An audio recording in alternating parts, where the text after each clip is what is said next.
one does not simply invade Taiwan. But George Marshall once thought long and hard about it. In 1944, in the middle of the island hopping campaign, Japanese-controlled Formosa was directly in the sights of American war planners. What did the American invasion plan look like? Why did Marshall, decide to go another route? And what lessons do this and other amphibious invasions hold for Taiwan's current force posture? To discuss, I have on today Army Field Artillery Lieutenant Colonel Kevin McKittrick, currently at the Air War College in Alabama and a veteran of multiple Iraq and Afghanistan deployments. We are also at the end of the show going to talk a little bit about, field artillery and its, I guess, unfortunate yet dramatic comeback in the 2020s. Co-hosting today, the Republic of ChinaTalk founder, Nicholas Welch. Welcome to ChinaTalk, everyone. Thank you. It's great being here. All right, Nick, kick us off. Okay, so in August 1944, we have something called Operation Causeway, which surfaces among military planners and the Joint Planning Staff. Can you walk us through what the United States is thinking at that time in World War II? Yeah, absolutely. So in World War II, 1944, we've already started the Pacific Island hopping campaign. And the ultimate goal of our war in the Pacific was the unconditional surrender of Japan. At this time, it's how do we do that? How do we get close enough? How do we get within range? So one of the major options that started to percolate amongst the staff is, hey, we should go and seize Formosa. And there's a number of reasons why Formosa provided a good choice for them. And really, they break down to three major ones. One, seizing Formosa allows the U.S. forces to cut off strategic lines of communication for Japan with the rest of their empire, especially that in Southeast Asia. Two, it puts them in near proximity to mainland China. What that does is that helps alleviate the pressure from the Republic of China's armies that are also fighting the Japanese. And then the third part really is being able to put long-range bombers closer to Japan to start the main attack on the main islands of Japan. So Formosa provided an ideal location for all three of these things. It wasn't by any means the only option, but really the one that checked the most boxes for success. It got enough traction, so much so amongst the Joint Planning Staff, that in a lot of the documentation, looking back historically, they refer to future operations in the Pacific as operations subsequent to Formosa. So it certainly carried a lot of weight on the Joint Planning Staff, as well as with some senior leaders, most notably Admiral King. Obviously, there were some leaders that were always against that plan, General MacArthur being one of them. Okay. Let's talk about what this plan actually looked like. Discussions began to emerge in 1943. An initial plan emerged in June 1944, revised in August 1944. And something interesting I saw in these plans is they were concerned with the occupation of only southern Taiwan, not the entire island. It would start at Gaopingxi and then go up to Tainan, but no higher. It would just take Kunming up to Tainan. Why was the U.S. interested in only, at least initially, only taking a portion of Taiwan instead of the whole island? Yeah, no, great question. So initially, they focused on the southern portion of the island, primarily to establish the air bases on Taiwan proper. Meanwhile, across the strait in the port of Amoy, they also had a phase 2 of Operation Causeway, which was the seizure of that port. That port really just provided better naval facilities, better ports overall, as well as additionally adding some additional pressure to Japanese forces on the mainland. So the way it was originally designed, we can get both objectives. It was also a question of forces available at the time. During the time, conflict still raging in Europe, still in the Pacific. We had a Europe first strategy. A lot of times what you'll find is with most war plans, resources and resource constraints play a large factor in what is feasible and not feasible at the time. Great. Also, for listeners, the port of Amoy is modern-day Xiamen. So this plan of taking only part of Taiwan had been changed by September 1944. General George Marshall stated the requirement of Operation Causeway had changed, that now they want to take the whole island. Can you speak about why the United States changed its position, actually somewhat quickly, from August to September, from taking only part of it to the whole island, and how that affected the force ratios they were thinking about? Sure, absolutely. It really just came down to a question of how do we only secure part of the island? Obviously, as part of the island, some of your best defense is the ocean. When you only are able to secure a part of it, plus adding in the terrain of Taiwan, the jungle and mountainous terrain, kind of an ideal location for any remnant forces on the island. It solely was discussed on the joint planning staff, and by the time General Marshall got to the decision, he really kind of saw the only feasible course of action was to really seize all of Taiwan. That obviously came with additional ramifications of increased requirements to do so. And at that point, it really starts getting to what is actually feasible, and do we have the required troop forces and resources required to achieve the overall goal. So initially, the U.S. was thinking they would have 304,000 troops to Japan's 98,000. So that's a force ratio of 3 to 1, and that would probably give them success. You have this quote in your report. Is that according to U.S. Army doctrine, defenders historically have had an over 51% probability of successfully prevailing against an attacker that is 3 times as large. Is that still conventional wisdom today? Was that conventional wisdom at the time? And at 51% sounds like a coin flip to me. You need 3 to 1 ratio to have a coin flip odds of success. No, that's a great question. I would say overall, the way I would view it is it's a good planning factor. When you're planning an operation, if you want a moderate chance of success, and if it's an attack defense ratio, all other things being equal, 3 to 1 are about the right odds. And historically, what you can see is not only just for amphibious assaults, but for other types of fights, it plays out real well. There's a great study done around 2002. This was a CNA study by Carter Malkalsian, and really it's charting the pathway to operational maneuver from the sea. And what it looks at is amphibious assaults all the way back from the 40s up through the 80s, and taking a historical approach. And a lot of them, when you factor out the ones that were grossly overstrength or grossly underweight, it really comes out to a lot of times 3 to 1 was really the conventional wisdom that most attackers used. The other thing important to remember about force ratios, it depends what type of attack or operation you're going to do. A deliberate attack to defend ratio is normally 3 to 1, 3 attackers to 1 defender. But if you go on the extreme scale of things and you want to do a lead element penetrating an enemy force, the odds are more like 18 to 1, 18 attackers to 1. Likewise, if you're really just an attacking force that just wants to delay an action of an enemy, you can potentially do that with 1 attacker to 6 defenders. It really depends what you want to do and how you play it out. Again, this is not some kind of golden rule that always plays out. As we like to say, the enemy always has a vote, terrain, weather, multiple factors. But some of the other factors that can also play into it is the impact of past engagements. Are the enemies already battle worn? The quality of leaders. Leadership has a large role of rallying troops at need be. It's the morale of the troops. Are they willing to fight to the last man, as many of the Japanese defenders were at that point in the war, or are they war weary and ready to throw down their arms?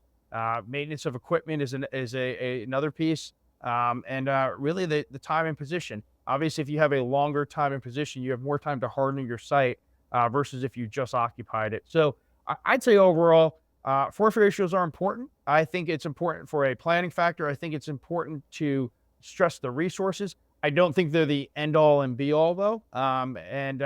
What I would caution anybody is to look at some other factors of really how the forces are arrayed. What is the overall operational goal of what they're doing and how they're employed on the battlefield.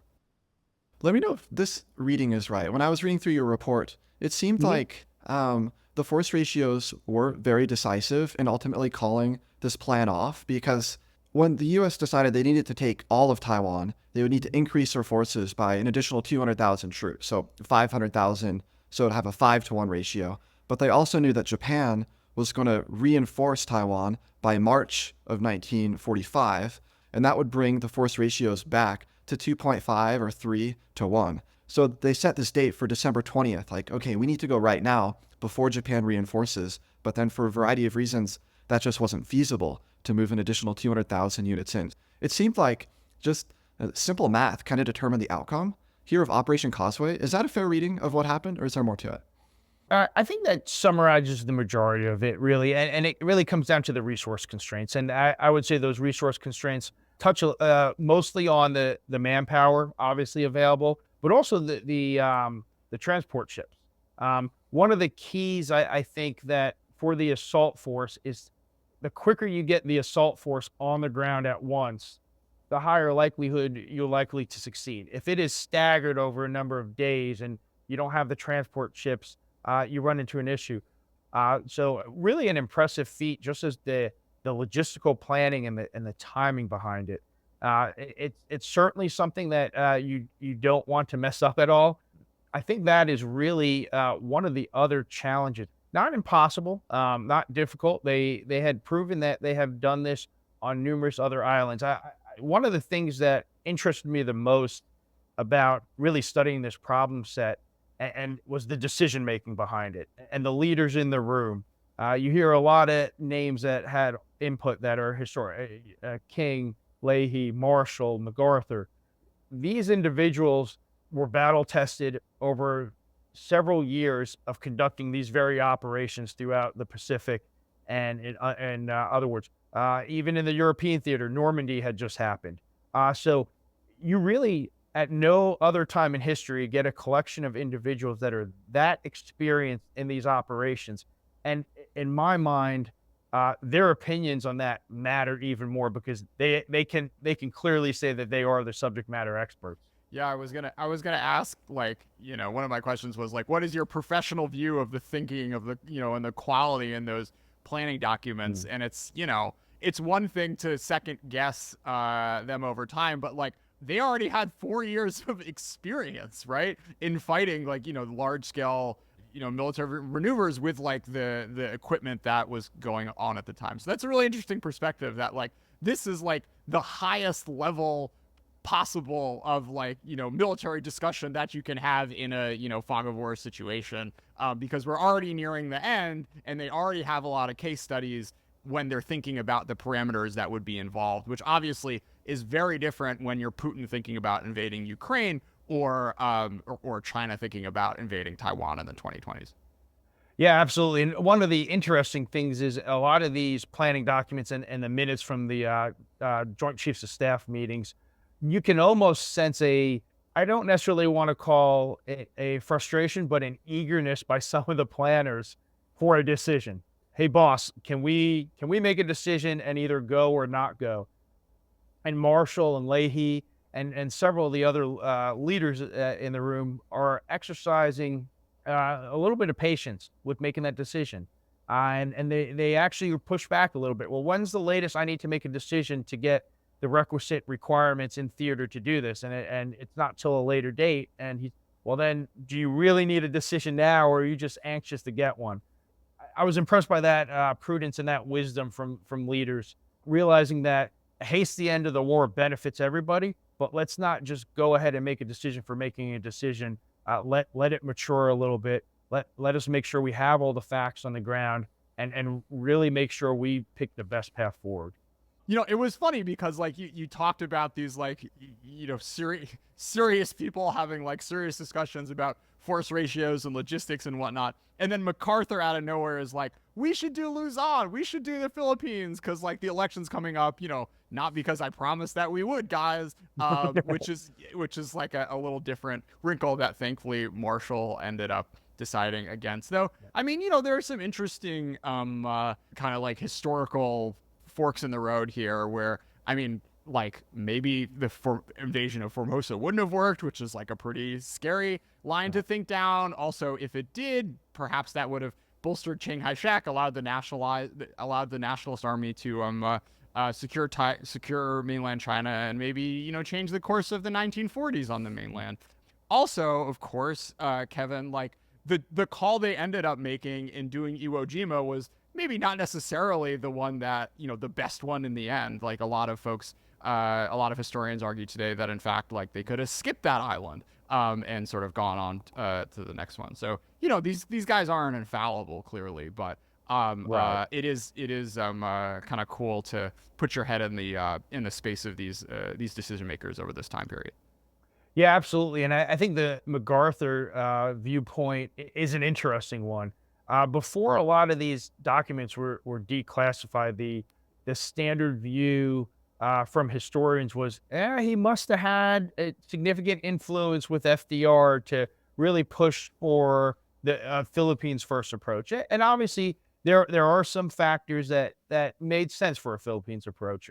One, if you're thinking about the loyalty of the native population, the Philippines would potentially be a little bit more loyal to U.S. forces because the U.S. forces were there previously and now they're liberating them. So the ability to say, hey, they may join our side, whereas Formosa is kind of a unknown animal at this time. You have the native Chinese populations, you have the Aboriginal populations that have been under Japanese rule since 1895.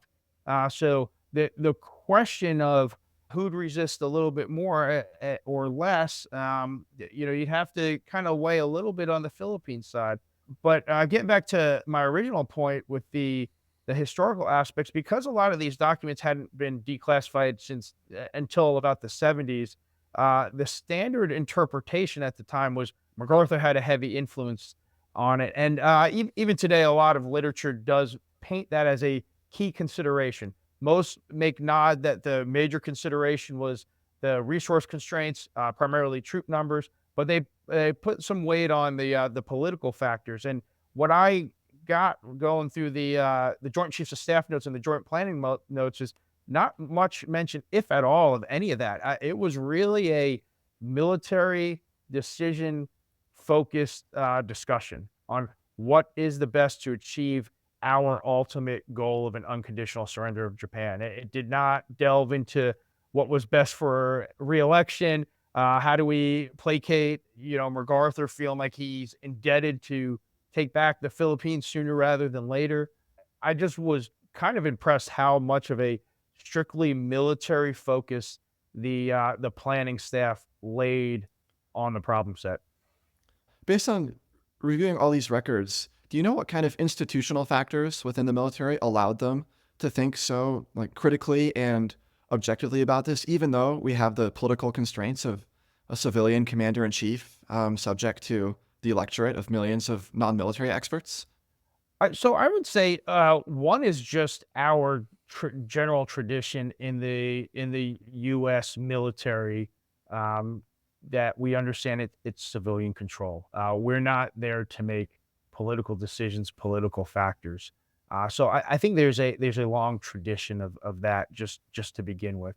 I think the other factor is there were several general officers of the year. Marshall is key one. He doesn't even vote in elections because he believes that he needs to remain as apolitical as possible. And that's a very extreme, I think, viewpoint of that. And I think there's a case to be made to that to some degree of I am here to serve, and I am here to serve my leadership, which is the civilian control of the military. And I will focus on the military solution of that. I will give my best advice to those civilian leaders. But at the end of the day, I'm here to accomplish what the objectives that the nation laid out, which is the unconditional surrender of Japan. So it's interesting, and coming back to like the type of decision making that happens in wartime. Starting wars tends, generally over the course of history, tends to be something that the political leadership drives. And once you're into these more operational decisions, like 3 or 4 years in, like, yes, of course, your president, your prime minister, your head of state is going to be involved, but like often, I don't think Putin is sitting here saying like we should go to Kharkiv instead of coming up from Crimea or whatever. Like you tend to have these more kind of theater or field decisions like devolve to the generals in charge. And I think, the scary thing about Taiwan and China today is, we'd be at the start of a war, not in the middle of one when the invasion starts. So, because you can't necessarily point to like 5 giant, amphibious invasions that have happened over the past 20 years with like relatively analogous military equipment that reasonable people can disagree, presumably, about whether it's 2-1 or 5-1 or 10-1 that's necessary. So anyways, concerning, I guess, given all that uncertainty, like what can we know about what are the force requirements to do an invasion across the Taiwan Strait today? Yeah, so one thing I think is, getting back to the earlier discussion on the decision-making capabilities, what we have to assume is, she is a rational actor, but he does not necessarily see or understand things the same way that we do. I think we need to make some assumptions on that. I think one assumption is the commonly held one that any potential invasion by the PRC would aim for a fait accompli. They do not want a long, drawn-out war of attrition here. But the problem with that is if you need that, you need to go with overwhelming force. And you can do that by putting boots on the ground. You can do that through vast kinetic operations. Most people think the PLA rocket force would play a huge role in that. But at the end of the day, you have to get boots on the ground. You have to secure a lot of the key infrastructure and airfields that you may not want to necessarily destroy if your whole goal is unification. You want some of those key infrastructures. You want to protect the population the best you can. And the challenge I would see is the number required to send over there exceeds the capacity of the Chinese Navy, and even with the roll-on, roll-off civilian vessels, to get that number of troops on the ground at the same time. I know we just brought up the figure that really came from Thomas Hugott's testimony before the U.S.-China Economic and Security Review Commission, where he stated that it would take roughly 10 days to deliver approximately 300,000 troops on the ground. That probably is not enough troops, and that is probably too slow. And what that also doesn't consider too is the level of resistance that Taiwan may have as these ships are sailing across the strait. I would caution everybody to say, hey, the numbers seem unreasonable for Xi not to invade Taiwan. He may see it differently. What is interesting between the significant military debate that's happening in 1944 in DC and the contrarian positions, which is very healthy in formulating the final plan, I think most would agree that's probably not happening within the CCP today. In the military, we like to kind of say that, good planning is usually top driven, but it's bottom up refined. And I don't really know if that bottom up refinement is happening, saying we don't have the sufficient power to do this quickly. We can potentially do it, but the Taiwan military has a vote. And I think the other thing is, how willing are you able to get into a war of attrition over this? And is that healthy for the survival of the CCP? I think that's really the main goal that I would hope that the PLA would have these discussions, but are they free to voice those concerns? I don't know, and I think that's hard for anybody to really speculate. Yeah, I mean, I think this is the real question, and maybe this is our transition to Ukraine, right? Is like Putin had the idea that like force ratios weren't really a thing that was all that important. When you're leading with your military police because you think you're just going to have to arrest some politicians, and you're flying special forces to like land in Kyiv or whatever, the calculation there is not oh, like let's look at all the land invasions and compare to, the Battle of Kharkiv in 1944. It's, these guys are a paper tiger. They're all corrupt. They're all Nazis, and they don't really feel like fighting anyways. And when thinking about the lessons both for Beijing and Taiwan is obviously the fact that like, oh, actually Ukraine fought back.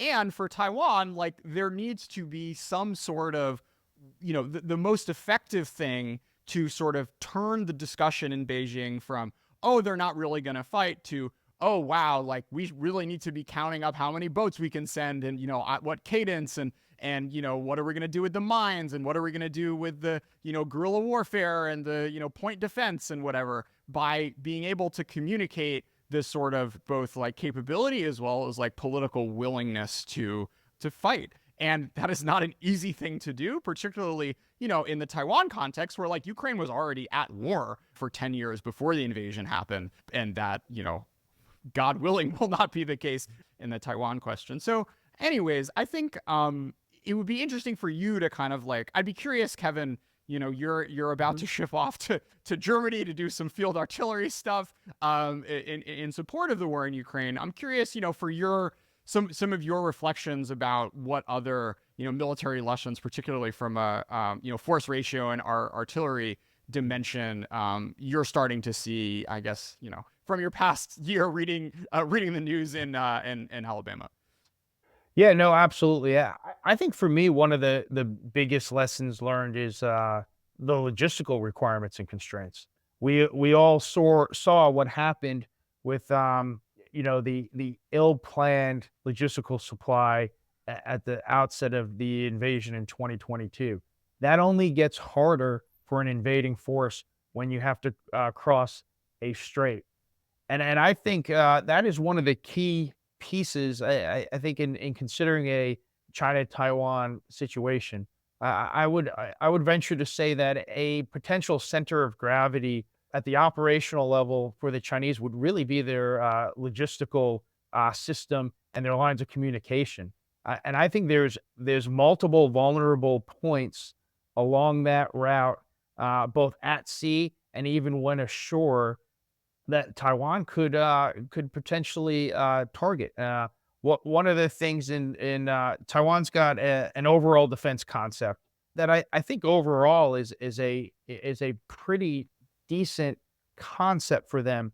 But one of the things that I noticed when I was reviewing that and reviewing the history of the amphibious assaults going across was that the concept of an operational pause. And this also came from the CNA study as well. And really what that is it's the transition phase of once you are on the beachhead, you have to go somewhere, right? The beachhead isn't your overall objective. Units are going to have their sub objectives. Maybe it's to seize a part of a city, maybe a key piece of infrastructure, maybe an airfield. They have to reorganize for combat, get their supplies, and getting to the right formation and order of movement to get to those things. That's an extremely vulnerable spot for any army. And the overall defense concept seems to not address that opportunity that I think an invading or that I think a defending Taiwan force could have.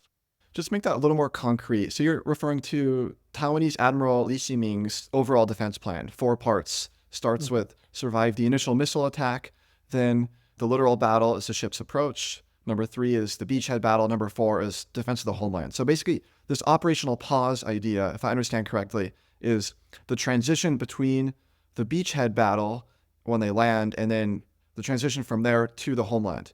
What kind of things would you specifically recommend Taiwanese military planners to do to make sure this added 5th prong to the plan takes effect? Yeah, no, absolutely. That's a great question. What I would do is I think this is still a force on force fight at this point. A lot of people tend to think homeland defense and they start already kind of going into a almost counterinsurgency mindset. And I think there's an opportunity before the military reverts to that. Some of the things are very simple as, they're going to have to pause. If it's taking them 10 days to get 300,000 personnel on board, they're going to have to build up the requisite combat power to move forward. You can counterattack at that point. I think also, what are you doing to target forces along very few avenues of approach? Taiwan's terrain does not favor an attacking force providing it with multiple avenues of approach to an overall objective. How are those targeted? A lot of individuals talk about Taiwan and about how the Chinese just simply need to destroy some of their major infrastructure or roadways, and Taiwan defenders can't get around. But I don't think a lot of discussion happens of what if Taiwan needs to do that to delay or defeat a Chinese force trying to go up those routes. So I think there's more analysis that really needs to be done, really at that. But what I would propose is looking more at that in between the beachhead battle and their homeland defense. I think there's more of an opportunity, and I think if it's tied in at a holistic approach of really targeting the logistical lines of communication throughout the whole process, I think it sends a good message, especially one of deterrence to China.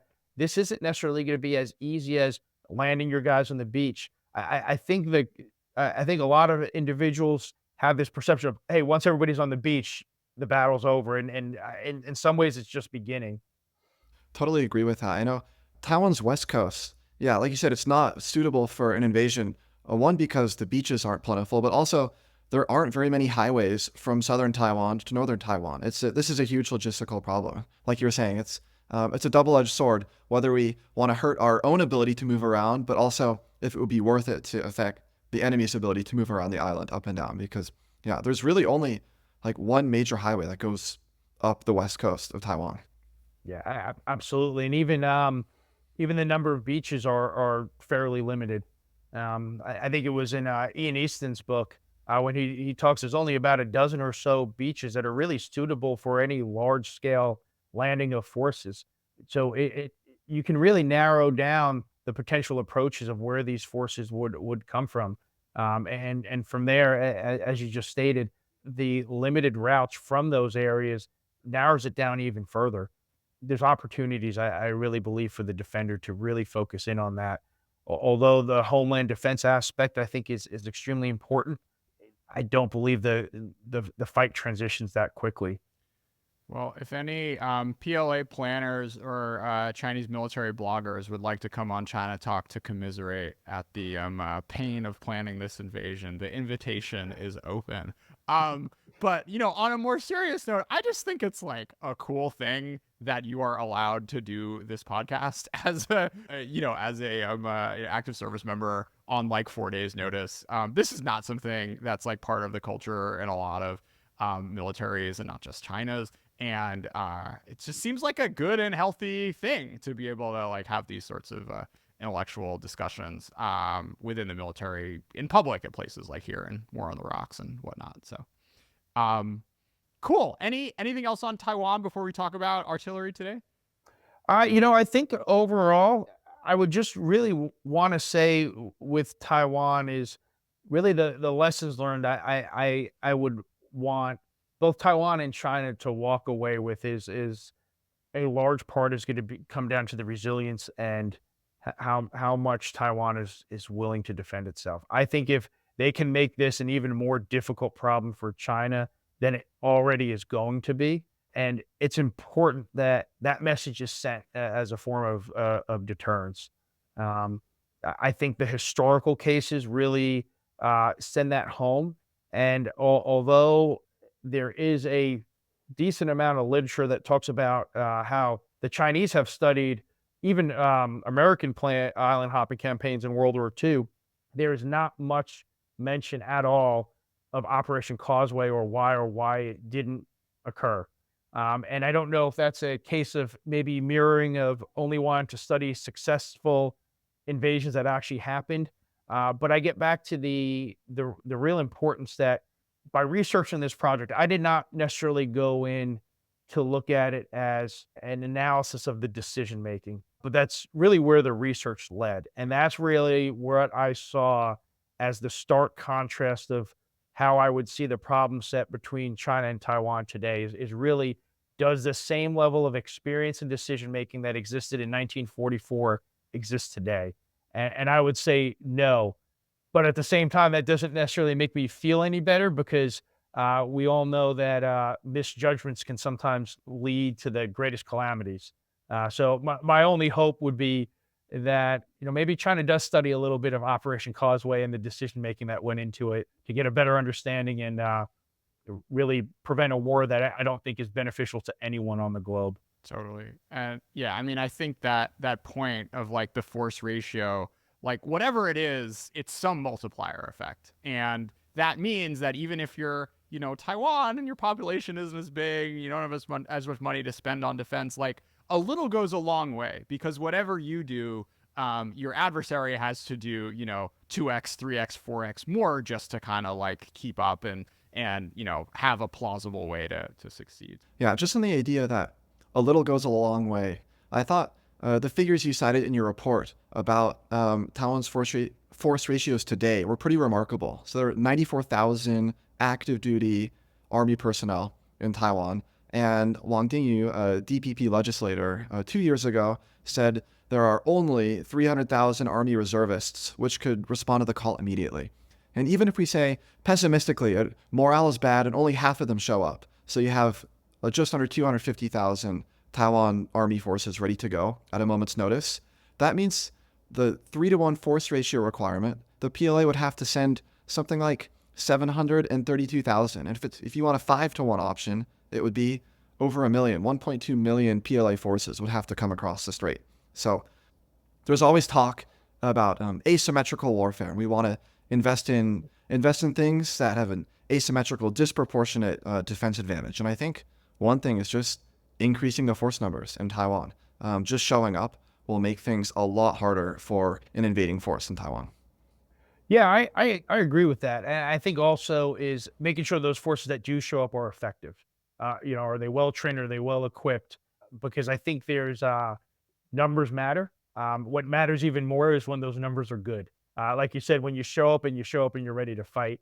And I think this is probably a good time for me to address a little bit about how overall I got into this research. So in Air War College, I'm on a research task force, and the research task force overall's objective was how do we deter conflict in the Taiwan Strait on the margins over the next 10 years or so to cover, as Dr. McKittrick usually likes to refer to as the deterrence gap. And what my project did, and really a lot of the other projects did that focus more on a little bit of the future to focus on wargaming different scenarios, focus on technology such as large UAVs, on the reserve forces, what we could do for better is there's a lot I think that can still be done to really make the odds unequal in favor of Taiwan. And it doesn't always have to be the exquisite weapon systems. You mentioned the asymmetric advantage. That's a great quote. And a lot of it is, I truly believe deterrence starts at the individual level. Showing up to fight, being willing to fight, and being able to do that effectively. And there's many ways to do that through commercial off-the-shelf technology, through different operational approaches. And I think really that's really what the crux of our research is about. It's you're not going to find any revolutionary silver bullet, but I think often in warfare, people like to get pulled into the flashy technology or the revolution in warfare. And sometimes I'd say a lot of times it's more incremental in practice. It's doing the little things that add up overall. And then when you get the final tally, you have that overwhelming advantage. And that's what we hope that Taiwan would be able to do if they were invaded. How do I get on the research task force? That's like, have to be a lieutenant colonel or?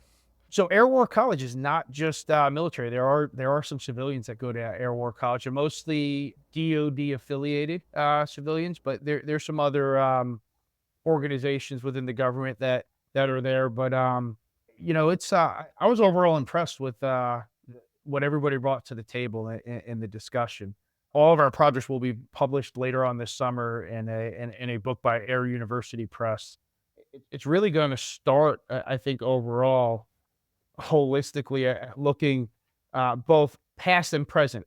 Obviously, the part of it is a large part of my research, but there's a little bit of the future and how that plays out to it.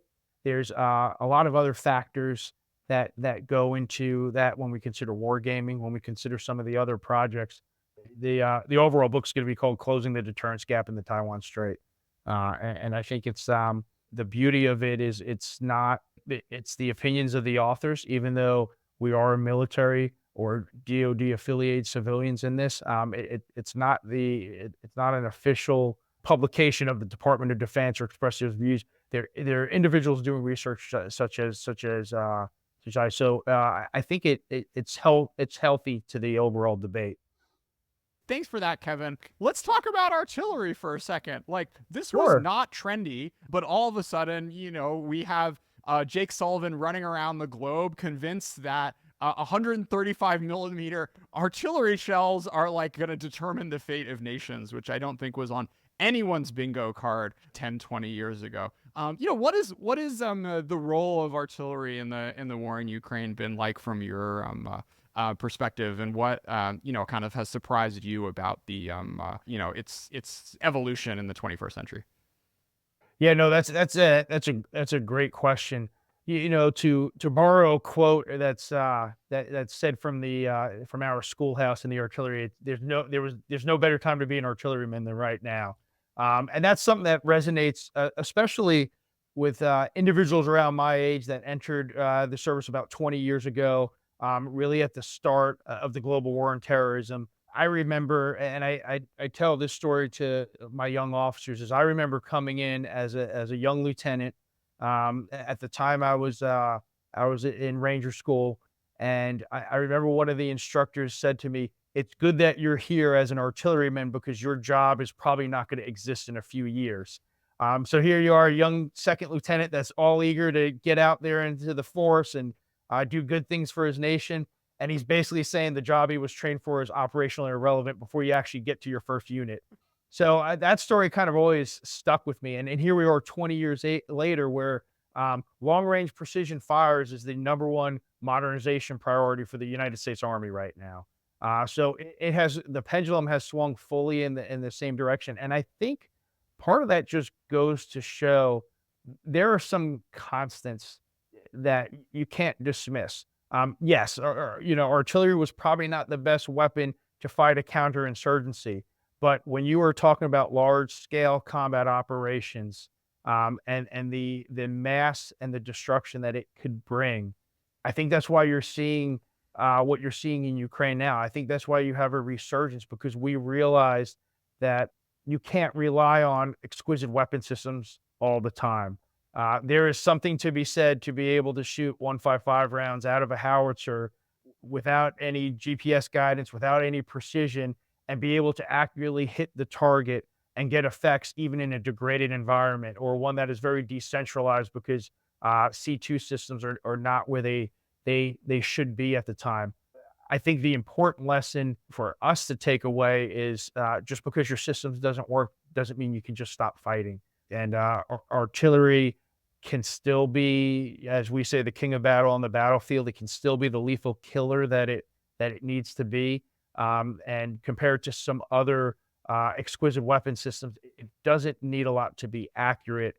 And on the lower end of the spectrum, when we're talking about 105, 155 shells. But I think there's also a range for our long-range precision fires of developing hypersonics and ground-based hypersonics. There's always been the debate, why do we need redundancy? I think redundancy is really necessary for resiliency. If one service had the sole exclusive rights for hypersonics, whether they were air-based or sea-based or land-based, I don't think that's healthy for a force. We need redundancy. We need resiliency. And as an artilleryman, from shooting everything from on the lower end of spectrum, traditional cannon artillery, to potentially, in the near-term future, manning hypersonic batteries, I am in firm concurrence that it is a great time to be an artilleryman. What do you think about the logic of having a rocket force in America? What are your sense of like the pros and cons? I think overall, A con that comes out to me is, as we say, as artillerymen, as artillery officers, we always consider ourselves fire supporters first. We are inherently, and we have been for a long time in our Army, a maneuver-centric force. So it is all about how we put the maneuver commander, whether it's down at the battalion level or at the corps level, in a position of overmatched advantage. I think if you separate a rocket force, if you separate a lot of that artillery, you lose some of those habitual relationships, and you may potentially lose some of that combined arms capability and just working knowledge working over. That to me seems kind of the biggest hesitancy of completely separating into a separate rocket force. I think we can still accomplish those missions pretty effectively. I think as the way we train as artillerymen, both in the direct support canning realm as well as the more general support when we start talking about HIMARS or MLRS. The one advantage is we always understand it is about putting the maneuver commander in a position of overmatch advantage for victory. And I think some of that might be lost if we decide to split off to our own service. What's the bull case for it? I think the bold case for it is just like anything else. Whenever you have a new service, it comes down to resourcing. It's better to advocate for resourcing as its own service. I don't necessarily see that as a big issue today. Like I said, the Army's number one prioritization is long range precision fire, so we're in a good case today. But I would say, separate services really exist in our Army to man, equip, train, and resource the forces they provide to combatant commanders.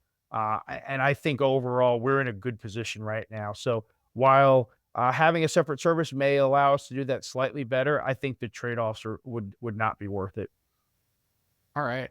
I think we'll call it there. Kevin, Nicholas, thanks so much for being a part of ChinaTalk. Thank you for having me. It's a pleasure.